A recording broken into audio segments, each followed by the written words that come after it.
Aku ini cuma bangku tua. Catku sudah pudar, kayuku retak di sana-sini. Tapi sejak lama aku jadi saksi. Orang datang, duduk, bicara, berdebat, lalu pergi. Dan malam ini, aku mendengar percakapan yang menarik. Di hadapanku duduk dua orang. Yang satu, Denny Sumargo, bertanya dengan gaya santai, kadang bercanda, tapi matanya tajam. Yang satu lagi, Basuki Cahaya Purnama, Ahok, bicara apa adanya, tanpa basa-basi, tanpa bungkus manis. Percakapan mereka bukan sekadar obrolan podcast. Ini seperti membuka laci-laci lama Republik ini, tentang demokrasi, hukum, kekuasaan, dan kejujuran. Dan aku, bangku tua, hanya mendengar dan berjerita tentang demokrasi yang pernah dicuri. Pelan-pelan Ahok bicara soal pemilihan kepala daerah, tentang wacana mengembalikan pemilihan lewat DPR.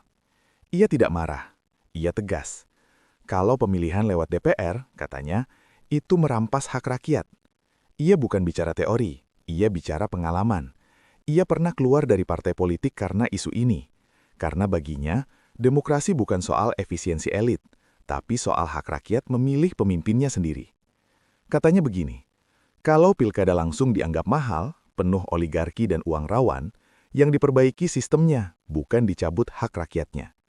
Transparansi dana kampanye, pembatasan biaya, penegakan hukum yang konsisten, bukan kembali ke masa lalu, masa ketika suara rakyat disaring di ruang tertutup, lalu ditukar dengan lobi dan amplop. Aku, bangku tua, tersenyum getir, karena aku ingat masa lalu itu, dan ia memang tidak indah. Hukum yang kadang punya target. Pembicaraan lalu bergeser ke hukum, dan di sini suara Ahok berubah lebih dalam.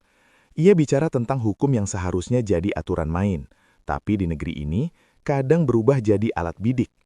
Undang-undang terasa dibuat bukan untuk keadilan, tapi untuk situasi tertentu, bahkan untuk orang tertentu. Ia menyinggung pengalamannya saat hendak maju sebagai gubernur DKI.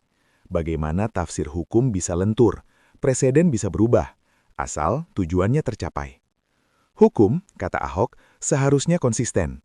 Kalau hari ini A boleh, besok juga harus boleh. Kalau kemarin salah, hari ini juga salah. Tak peduli siapa orangnya. Bangku tua seperti aku tahu satu hal.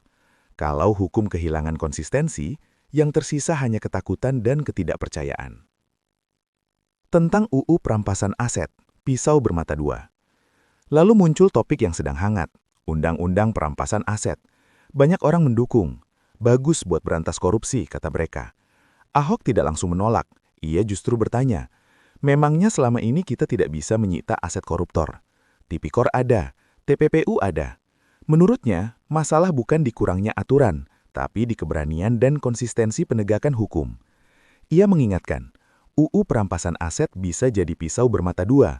Kalau salah pakai, bukan hanya koruptor yang kena, tapi rakyat biasa juga bisa jadi korban. Aku bangku tua mengangguk pelan, karena sejarah negeri ini penuh dengan aturan baik yang jatuh di tangan yang salah. Pembuktian terbalik. Ide sederhana tapi menakutkan. Di tengah diskusi hukum, Ahok melempar satu gagasan sederhana, tapi terasa menampar. Pembuktian terbalik. Menurutnya, semua pejabat publik dari pusat sampai daerah harus bisa menjelaskan asal-usul hartanya, bukan rakyat yang membuktikan pejabat korup, tapi pejabat yang membuktikan dirinya bersih. Kalau tidak bisa menjelaskan, katanya, ya jangan jadi pejabat. Sederhana, logis, dan justru karena itu menakutkan bagi banyak orang. Bangku tua ini sudah lama melihat, yang paling ditakuti bukan aturan rumit, tapi kejujuran yang diminta secara terbuka. Kasus Chromebook, ketika kebijakan dilihat dari sistem bukan sensasi. Percakapan berlanjut ke kasus Nadiem Makarim dan pengadaan Chromebook. Ahok tidak membela orang, ia membela logika sistem. Dari sudut pandangnya, penggunaan Chromebook dan Google Education justru efisien dan murah untuk sistem pendidikan. Kontrol guru ke murid lebih mudah, ekosistem terintegrasi, biaya operasional jangka panjang lebih rendah. Masalahnya, kata Ahok, bukan di konsepnya, tapi di implementasi dan pengawasan. Namun di negeri ini, kebijakan sering langsung diadili tanpa mau memahami desain besarnya. Bangku tua tersenyum, karena seringkali yang ribut bukan yang paham, tapi yang paling keras suaranya. Timah, luka alam, dan utang negara. Topik langsung berubah lebih berat, tentang timah, tentang Bangka Belitung. Ahok bicara soal kerusakan ekologis, lubang-lubang tambang, lingkungan rusak, masyarakat menderita. Ia mengusulkan satu hal, ubah sistem pengelolaan. Negara harus dapat bagi hasil yang besar, seperti di migas. Royalti jelas, pengawasan ketat. Dengan kekayaan alam yang dikelola benar, kata Ahok, utang negara pun bisa dilunasi. Aku, bangku tua, menatap jauh. Sudah terlalu lama aku melihat kekayaan negeri ini mengalir keluar, menyisakan lubang dan janji.